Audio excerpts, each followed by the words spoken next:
I am Cynthia Meyer with the Real Estate Financial Coach, and I'm here with. Dave Rowan, also with Real Estate Financial Coach. We're so happy to be with you today for this discussion about the ways real estate financial planners and coaches serve their clients in different capacities. Let's start off, Dave. What are the big things that you do for clients on an ongoing basis? Yes, when it comes to real estate, it's a number of things.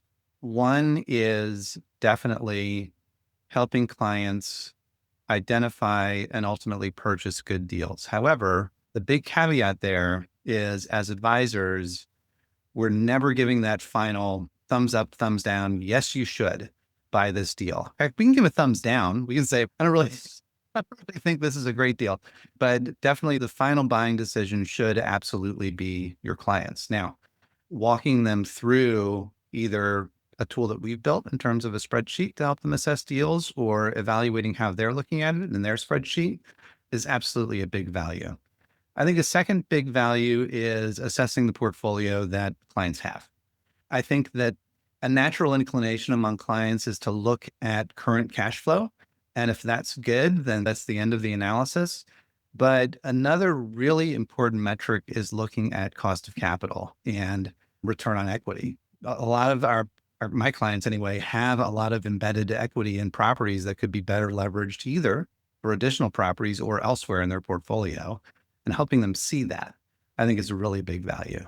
And that leads right into the idea of strategic 1031 exchanges. That's a common thing that I do in my practice, since I work with a lot of scaling investors, is when you've identified an opportunity for a strategic 1031 exchange to build higher cash flow and to increase your number of doors, maybe move into a different type of property. And the experienced real estate investor financial planner can help you look at this both from the financial angle in terms of your own personal finances, and then help coach you through the process of a 1031 exchange or a reverse 1031 exchange, especially if you've never done one before. Yeah. And there's many, but two broad reasons to do 1031s that I've seen and experienced with clients are just, one, getting to that next layer of profitability, either in a larger building, multifamily, small apartment building. But then two, sometimes it's a case of these clients come in here with all these cats and dogs all over the place. They're getting older, at least my clients. I know you tend to work with younger people, and they just want to take a life simplifying choice. We were in one of our community forums. I loved one of the planners who talked about their client. They had 19 properties and they consolidated them all down to one Carl's Jr. franchise. Now, maybe The triple net lease. maybe a discussion needed to be had about diversification, but that worked for, I don't know if it was a man or a woman who the client was, but yeah, those are the big two reasons I see for 1031s. How about from your perspective? Another way that financial planners can work with clients is helping them on the cash flow planning and management. In particular, for the client who is living off the income from their doors, planning for their real estate business across the whole calendar year becomes very important. As we know, there are always things that happen that might be unexpected in terms of timing, right? Repairs and maintenance, for example, or property tax increases or things like that. It could have an unexplained, a longer than expected vacancy or time turning an apartment over. And so cash flow planning, building large models that incorporate cash flows from multiple sources, including the real estate, any other income sources like dividends and interest or withdrawals from retirement accounts, etc. All of that is a really common and helpful way that financial planners can help real estate investors. It is. I couldn't agree more. I see it in my practice too. I think that brings up another important principle for us as advisors in this space. We want to treat these clients as if they're business owners, because these are businesses that they're running. And one of the biggest reasons why businesses fail in the United States or globally is because they're undercapitalized, right? And so people need the money not only for living expenses, but also to fund it when things go wrong, which they inevitably do. And as we talk about in the Real Estate Financial Coach course, is liquidity and cash flow management are the essential foundation of having a solid real estate business. Just in your personal life, you need an emergency fund for your personal life. you need an emergency fund for each rental property. I see a lot, particularly with the scaling real estate investor, is they don't want their cash to sit idle, if you will. Those cash reserves should be thought of as a risk management tool and not as capital available for expansion. And that's a common thing that people get wrong. And then they get to the point, maybe they have 6 or 7 properties, and all of a sudden maybe they have a vacancy at 2 or 3 at the same time, coincidentally, and they're really stuck. So true. But it seems like we're drifting a little bit into the larger topic of risk management. So why don't you talk a little bit about how you approach that with your clients? Yeah, you're so right, Dave. Risk management is an important component of financial planning. It's one of the pillars of financial planning. And it's, oh gosh, it's kind of like the least sexy one, maybe, besides estate planning. But thinking about how to manage the risks that you can prepare for, that you can mitigate or reduce, or that you can transfer to others with insurance, for example, are a big part of the real estate financial planning process. So the insurance questions, umbrella liability, corporate structure, asset protection, all those things. But then there are other ways that we can help them from our real estate investor expertise. Yeah, and you're right. It's not terribly glamorous, and you hope that some of these things aren't needed, but it's so critical. And thinking about like the fiduciary duty that I do operate in on behalf of my clients, this is as central as it gets. Sometimes it can require some real arm twisting in terms of just like going out and getting umbrella insurance. What is that? Do I really need that? Is somebody really going to sue me? And it's almost never used, but I saw one instance where it was, and thank goodness it was there. Right.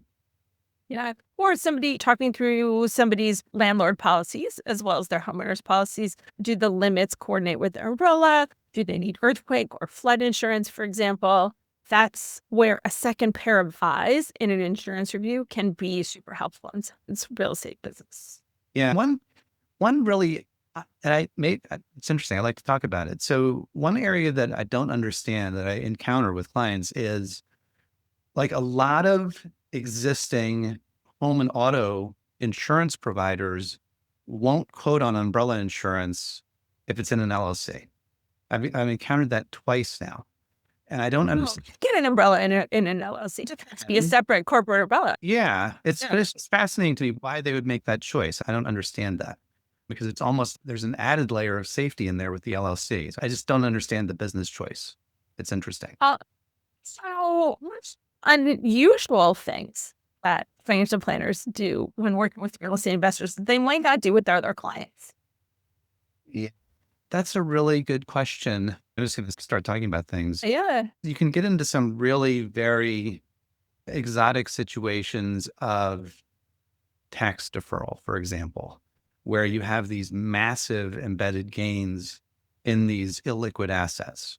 But situationally, the 1031 exchange may not make sense all of the time. That's one obvious way to do it, and just defer the tax with the 1031 exchange.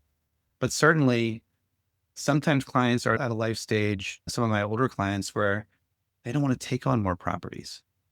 But what's really, and there's this sweet spot, I think, for Delaware statutory trusts where maybe you're like really old and just worried about passing these things along to heirs. And then that's a great time for those. But sometimes it's not. And signing up for one of these in your 50s or 60s and then having to do 4 or 5 loops through Delaware statutory trusts, it's a hard one to solve for. That's an unusual circumstance that I encounter. I think you're so right, Dave, is that for those planners who work with clients who are in a stage where they're tired of the tenants' toilets and trash in their real estate business, but want to preserve as big a chunk, if you will, in intergenerational wealth transfer. Gosh, that sounds so dirty to say that. In wealth transfer to the next generation, they want to keep it in the family. Certainly doing it in a tax efficient way is super important. So they don't necessarily want to just sell and get out of their real estate without a 1030 to a DST or an UPREIT situation. But like taking clients through that life stage, right, where they're no longer, maybe they don't need to live off the real estate income. They're just looking to safeguard those assets for the next generation. And that could bring up all sorts of tricky issues. And the contingency planning for what somebody does in the later stages of their life, if they've actively run their rentals, now who makes the decisions? If they can't make the decisions, taking folks through that whole planning process, which I think you do more of than I do in your business because of your client demographics, but it can be so valuable. Again, and I think that another unusual circumstance I encounter with clients, obviously, it's real estate, is sometimes it's the only lever people are willing to pull from a wealth accumulation standpoint. And having that conversation about diversification in some other form other than real estate can also be challenging, particularly if they've been investors in this last cycle and acquired properties since 2008, and they've pretty much done nothing but go up 5, 10, 15% in value every year in certain markets. And they're getting this great tax benefit. It's like, why would I do anything else? Yeah, we always want to be pro diversification, right? For the client that is 100% in real estate, we want them to create sources of flexible income, which often includes securities. And for somebody that's 100% in securities, adding real estate to the portfolio can be ballast in the whole investment policy and help people, especially those who want to retire earlier than a typical retirement age. Yes, and diversification. Diversification is key. Here's another one that's fascinating to me that I think it is, and Scott Jensen used this phrase, which is a lot of real estate investors are the poorest feeling millionaires in the country. And it's true when you have been pouring money into these properties, and every time you accumulate equity, you spill it into another property, and you've got a great balance sheet, but maybe the cash flow that you're actually keeping hasn't been there for 2 or 3 decades. And having the conversation of, this is really looking pretty good for you from a retirement standpoint, and moving people from a mindset standpoint to, I have no money ever. Wow. Okay. I'm going to be able to enjoy this big pile of equity I've built at some point. And you have to get at it. So that means if you're not going to recognize gains from a sale, that means you have to leverage. We see that a lot for those of us that work with clients in California, and they have huge appreciation in their home or their rental property. So for the real estate investor, the rental return on that assets might not be that great, but they have a huge amount of equity in the property. And so thinking about leverage and capital structure in the business and liquidity needs versus the risk of taking on additional loans, that is a whole area in itself. Yeah. And another one there's so many to pick from with real estate investors. Another one is, we have, I think, the privilege of helping people have their first entrepreneurial experience. You work with a lot of house hackers, for example, right? In our coaching program. Yeah. Yeah. Not so much in the full service financial planning, but in the coaching program. Yeah. And so seeing those people have their first entrepreneurial experience and helping with that is pretty cool. Yeah. Oh, absolutely. Yeah. I particularly like to work with clients who are in the coaching program that we have in our firm that are buying their first property or buying their first home and their rental property at the same time as house hackers. I think that's fun. That's a great way to get started.